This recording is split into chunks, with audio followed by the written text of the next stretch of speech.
So yes, nothing exposes the nature of world environmentalists better than their annual pilgrimage, of supposed defenders of the earth to the United Nations climate conferences. This year's conference, which they call COP28, is kicking off in the United Arab Emirates in Dubai.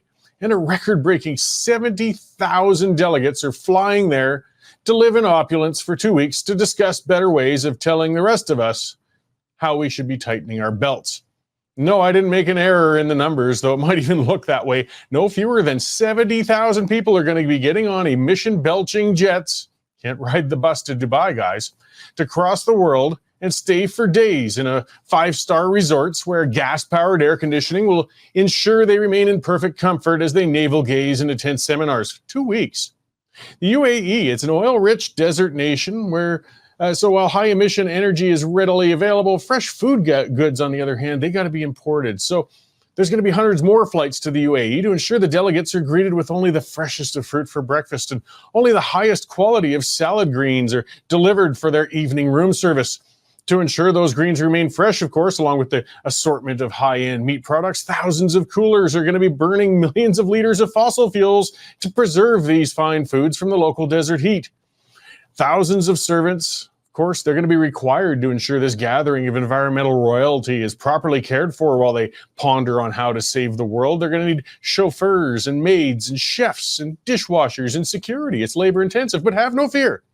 The UAE has actually developed a fantastic, effective system of importing cheap labor from developing nations and then deporting them again when they're finished with their services. And sure, the UAE has been criticized for this use of borderline slavery by most of the human rights groups on the planet. But hey, what's a little labor abuse if it's for something as important as pampering international environmentalists? Speaking of human rights, the UAE is outstanding. They stand out in the world. They hold no elections, so they don't have to worry about that. And their government, they're indiscriminate. I mean, they're just as happy to detain and torture their own citizens as they are with foreign nationals. Flogging and stoning. Those are legal punishments in the UAE, and the courts are guided by a nice medieval form of Sharia law. And again, have no fear, the environmental crusaders descending on the UAE for their conference, though, they'll be shielded from having to see some of those things going on. I mean, if their chambermaid is flogged for having committed the crime of showing her hair in public, she'll be transferred to the basement to work in laundry services so guests don't have to see her twitching in agony as she labors. The usual suspects, of course, are flying out to attend this luxury conference, COP28.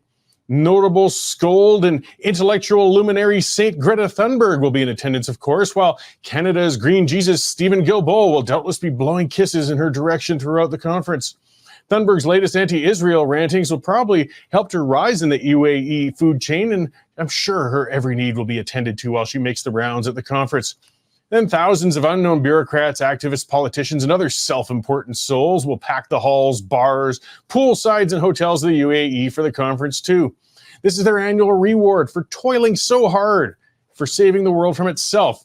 This is how your taxes paid and your donations to these environmental groups get spent. These conferences, you notice, they're never held in cold, undeveloped nations, of course. They ensure to hold them in places with nice climates where there's an abundance of 5-star hotels available.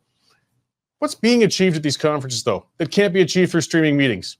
Well, nothing. Why is it so critical to have 70,000 people gathered in one spot for 2 weeks? Well, let's get to the point. These conferences have nothing to do with the environment. They're just excuses for thousands of hypocrites to burn millions of liters of fossil fuels on a paid vacation.